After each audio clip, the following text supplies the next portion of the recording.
Good morning everyone, I am Rahul Singh और आज मैं फिर आपके लिए वीडियो लेकर आया हूँ जिसे टैली की।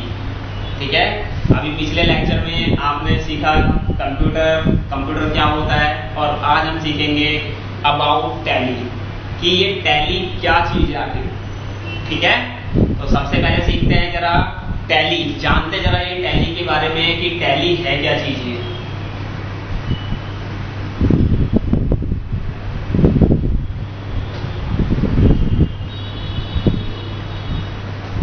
आपको मैं पढ़ाऊंगा टैली ERP9, इससे इंट्रोडक्शन देते हैं। लेकिन ये सारी चीजें सीखने से पहले आखिर सीखते हैं कि यार ये टैली होता क्या है। ठीक है, टैली होता है हमारा, टैली इज अ बिल्कुल सिंपल लैंग्वेज सीखेंगे, कोई कहीं से बुक की लैंग्वेज कॉपी नहीं की है। ठीक है, नॉर्मली सीखेंगे। टैली क्या है हमारा? Tally is a business accounting software. ठीक है, टैली क्या है? Tally is a business accounting software which is used to maintain day-to-day transactions in our business or organization. Okay? Tally is a business accounting software which is used to maintain day-to-day transactions in our business or organization. इतना तो आपको समझ में आ गया होगा। Tally क्या है कि बिजनेस अकाउंटिंग सॉफ्टवेयर है जिसमें हम अपने दिन प्रतिदिन की ट्रांजैक्शन क्या करते हैं, रिकॉर्ड करते हैं। ओके, दूसरा क्वेश्चन आता है कि ये टैली आखिर बना ही क्यों, क्या मकसद था टैली बनाने का। ठीक है, जो हमारे SS गोइंका थे जिन्होंने टैली का निर्माण किया। पहले क्या होता था, आज से 50-30 साल पहले चलता हूं मैं, बैंक्स वगैरह में आपने देखा होगा नॉर्मली अकाउंटिंग होती थी। कोई बंदा पैसे निकालने गया, रजिस्टर पे साइन करा लिए, जमा किए, रजिस्टर पे कर लिए। ठीक है, लेकिन उसके बाद क्या हुआ, कंप्यूटराइज हो गया, सॉफ्टवेयर डेवलप हो गए। ठीक है, इसी तरह पहले क्या होता था, साहूकार वगैरह होते थे, वो पूरी साल अपना प्रॉफिट एंड लॉस ही निकालते रह जाते थे, लेकिन उनका प्रॉफिट एंड लॉस ही नहीं निकल के देता था। ठीक है, इसी चीज को ध्यान में रखते हुए हमारे टैली सॉल्यूशन प्राइवेट लिमिटेड ने टैली सॉफ्टवेयर डेवलप करके दिया। इसका मोटिव था आप सिर्फ लेजर वगैरह पास कीजिए और आपको रिपोर्ट ऑटोमेटिकली जनरेट करके हम देंगे। ठीक है, बेसिकली बात करते हैं टैली क्या है। Tally is a business accounting software which is used to maintain day to day transactions in our business और ऑर्गेनाइजेशन। ठीक है, उसके बाद पढ़ते हैं, जो हम पढ़ेंगे वो पढ़ेंगे टैली ERP9। ठीक है, तो टैली ERP9 में what is the full form of ERP। हम ERP पढ़ने जा रहे हैं तो हमें पता होना चाहिए कि ERP की फुल फॉर्म क्या होती है। ERP की फुल फॉर्म होती है enterprises R for resources and P for मतलब है आपका प्लानिंग। Enterprises, resources, planning. अगर आपसे कोई पूछता है eight the time of interview what is the full form of ERP, enterprises, resources, planning. समझ में आया? ठीक है, आगे चले।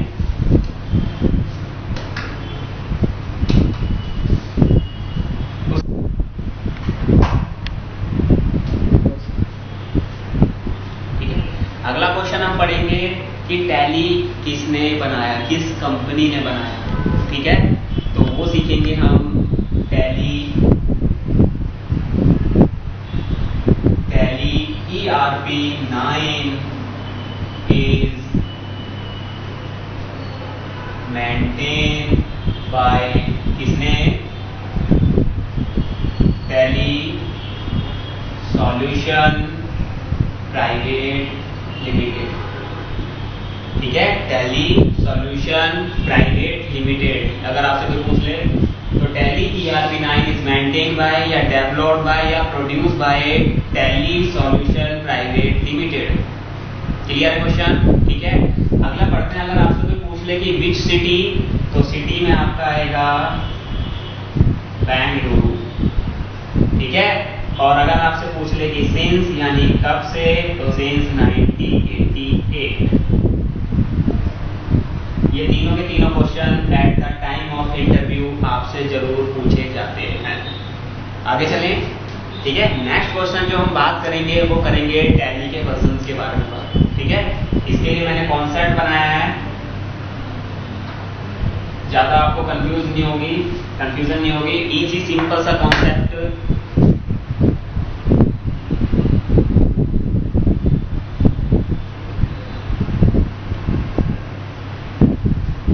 आपसे क्वेश्चन पुट अप किया जाता है कि टैली का सबसे पहला वर्जन कौन सा था, ठीक है। उसके बाद वर्जन बताइए, ठीक है। सबसे पहला वर्जन जो बना, आपको 90 टेबल सभी को आती है, ठीक है। 90 टेबल याद कर लेना और आपके वर्जन्स के कॉन्सेप्ट सारे के सारे खत्म। Is that clear? ठीक है। देखो कैसे, सबसे पहला वर्जन था 9 पंजे 45, 9 6 54, 9 7 63, 9 8 72, 9 9 81 और 90। क्लियर है? और इनमें देखो 4.5 पहला वर्जन, दूसरा 5.4, तीसरा 6.3, 7.2, 8.1, 9.0 और ये है हमारा जो हम पढ़ रहे हैं टैली ERP 9, ठीक है। और पूछा जाता है ये कौन सा वर्जन है, तो it is 7th version. Clear है? देखो कितना इजी याद हो गया। सबसे पहला वर्जन टैली 4.5, 5.4, 6.3, 7.2, 8.1, 9.0, ठीक है। अब आपसे कोई भी पूछ ले कि टैली के वर्जन्स बताइए, पहला कौन सा था और ERP 9 कौन सा वर्जन है, तो आप इजीली बता सकते हैं। क्लियर है? आगे चलें, ठीक है। अगला क्वेश्चन जो आता है हमारा वो आता है कि टैली में बाय डिफॉल्ट क्या क्या होता है। टैली में बाय डिफॉल्ट क्या क्या होता है, ठीक है। बाय डिफॉल्ट का मतलब मैं आपको पहले बता देता हूं। बाय डिफॉल्ट का मतलब होता है हमारा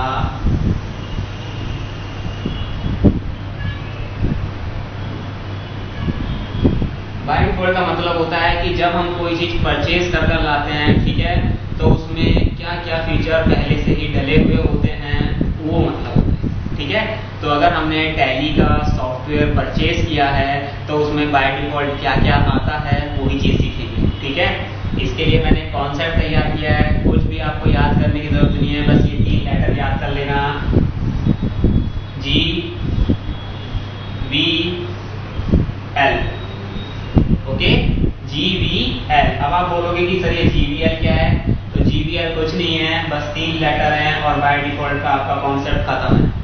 G4 आपके हो गए ग्रुप, ठीक है। V4 आपके हो गए वाउचर, ओके, एंड L4 आपके हो गए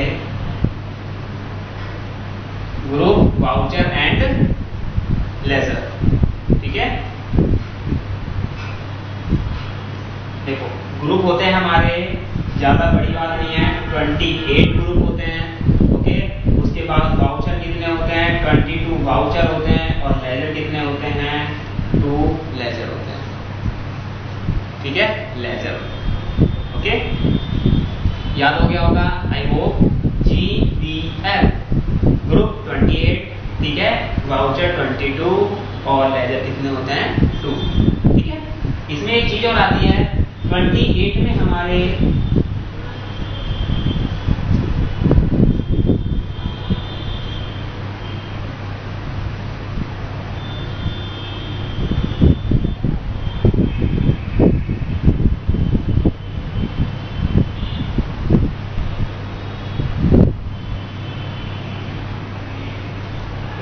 ग्रुप में हमारे 15 प्राइमरी ग्रुप होते हैं और हमारे 13 सब ग्रुप होते हैं।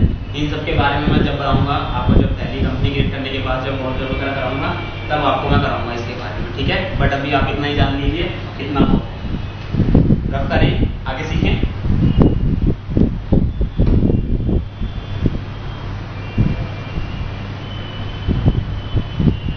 उसके बाद बात आती है कि ये जो हम पढ़ रहे हैं ये कौन सा मोड पढ़ रहे हैं, तो इसलिए मैं आपको बता दूं, ये हम डेमो वर्जन पढ़ रहे हैं। मैं जो आपको सिखा रहा हूँ डेमो वर्जन पे सिखा रहा हूँ और इसको बोलते एजुकेशनल मोड। ठीक है, क्या है ये? Educational mode. ओके, देखो एजुकेशन मोड में कोई आपसे क्वेश्चन पूछ ले कि ये एजुकेशन मोड होता क्या है, what is the difference between original version and इस डेमो वर्जन। ठीक है, कि हमारे ओरिजिनल वर्जन में और डेमो वर्जन में क्या डिफरेंस होता है। ठीक है, तो ये चीज सीखेंगे। देखो एजुकेशन वर्जन में सबसे बड़ा जो डिफरेंस होता है टैली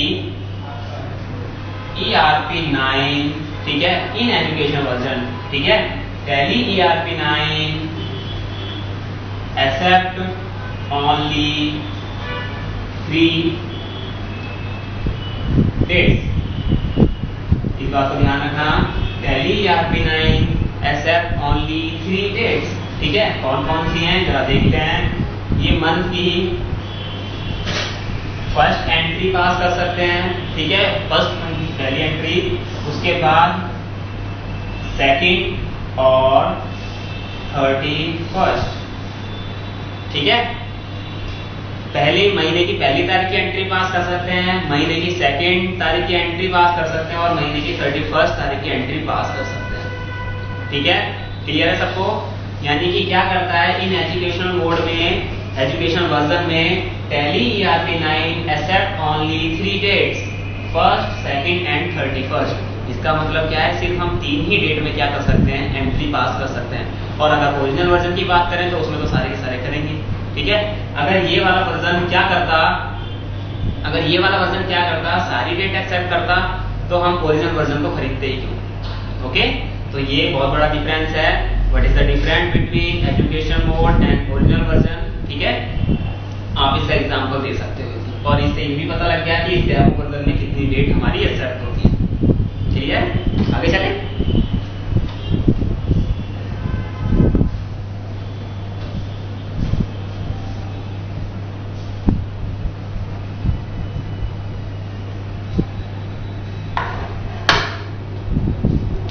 उसके बाद सीखेंगे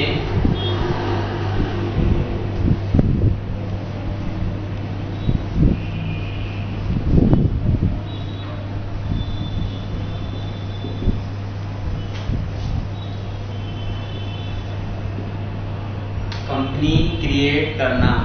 ठीक है, आखिर कंपनी को क्रिएट क्यों किया जाता है, क्यों कंपनी क्रिएट करने का मकसद है। सारा का सारा काम हम किस चीज में करेंगे, कंपनी में करेंगे। नॉर्मल सी बात है, सिंपल सी बात है। ठीक है, तो इसलिए क्या करेंगे, हम कंपनी क्रिएट करेंगे। ठीक है, मैं आपको टैली पे बिल्कुल वैसे नहीं समझा रहा, मैं आपको बोर्ड पे समझाऊंगा हर एक चीज का एक्चुअल में मतलब क्या होता है। ठीक है, मेरा मकसद आपको वीडियो दिखाना नहीं है कि लैपटॉप ऑन किया और आपको रिकॉर्ड करके ये सब चीज दिखा दी। ठीक है, यहाँ पे सीखेंगे कंपनी क्रिएट। कंपनी क्रिएट में, ठीक है, कंपनी क्रिएट सबसे पहले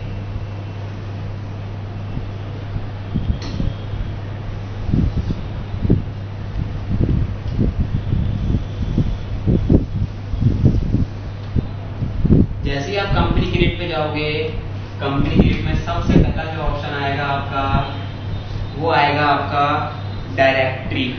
ठीक है, कंपनी क्रिएट में सबसे पहला ऑप्शन जो आएगा वो आएगा डायरेक्टरी।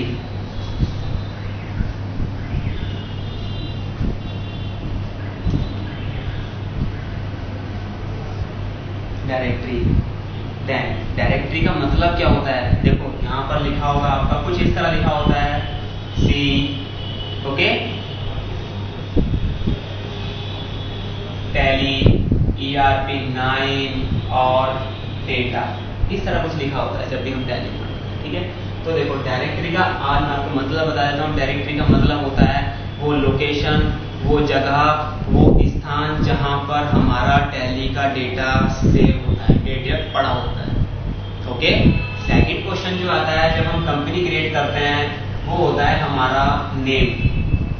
ठीक है, और नेम में क्या करते हैं, हम कंपनी का नेम देते हैं। फॉर एग्जांपल मैंने दिया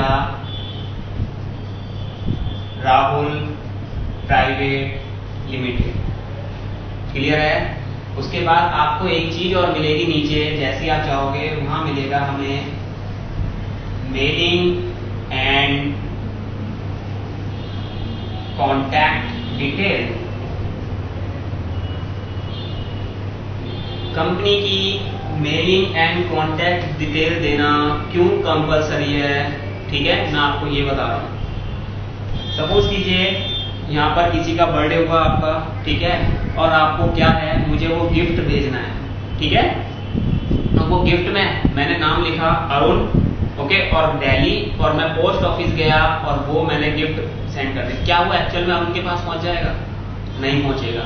क्यों? क्योंकि पूरी दिल्ली में अरुण नाम के पता नहीं कितने जने हैं, ठीक है, कितने बंदे हैं, ठीक है। तो इसलिए मुझे क्या करना पड़ेगा, उसके ऊपर अरुण के घर का एड्रेस डालना पड़ेगा, जिससे कि वो प्रॉपर उसी जगह पहुंच जाए। इसी तरह कंपनी के पास जब सारे के सारे डॉक्यूमेंट आते हैं, कोई नोटिस आता है, पीडीएफ वगैरह, इन सबके चलान वगैरह के कोई भी नोटिस आता है, तो डाकिया पोस्टमैन कहाँ देकर जाता है?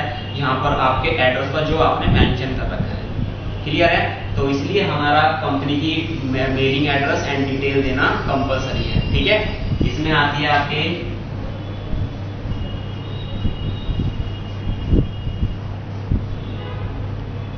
स्टेटरी कंप्लायंस कोड। यहाँ पर आपको लेना होता है, सिलेक्ट आपकी लाइन आ जाती है, वहां से जब आप करोगे, फॉर एग्जांपल मैंने लिया यहाँ पर इंडिया, कि आपकी कंपनी किस कंट्री में है, ओके। अगर मेरा क्वेश्चन ये नहीं है आप इंडिया सिलेक्ट करोगे, ठीक है, लेकिन अगर आपने गलती से इंडिया छोड़कर आपने ले लिया इंडोनेशिया, देन क्या हमारी कंपनी पर इफेक्ट डलेगा? हमारी कंपनी की क्या है, करेंसी सिंबल चेंज हो जाएंगे, हमें वहां के रूल्स एंड रेगुलेशन फॉलो करने पड़ेंगे, ठीक है। उसके बाद आता है आपका स्टेट।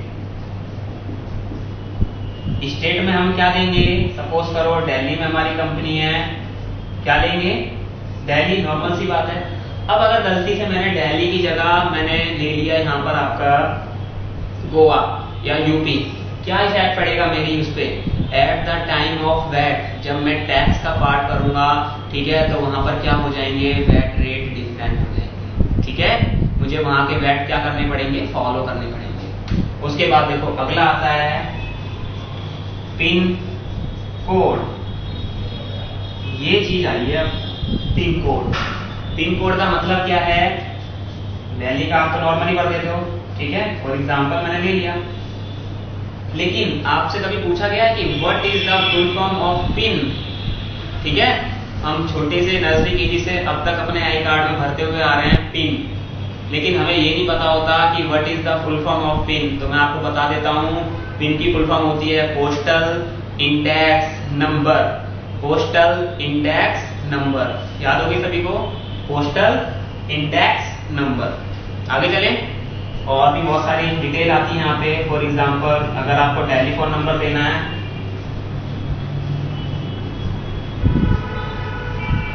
ठीक है, और भी ईमेल आईडी वगैरह आपको मेंशन करनी है, तो यहाँ पे मेंशन कर सकते हो, ठीक है।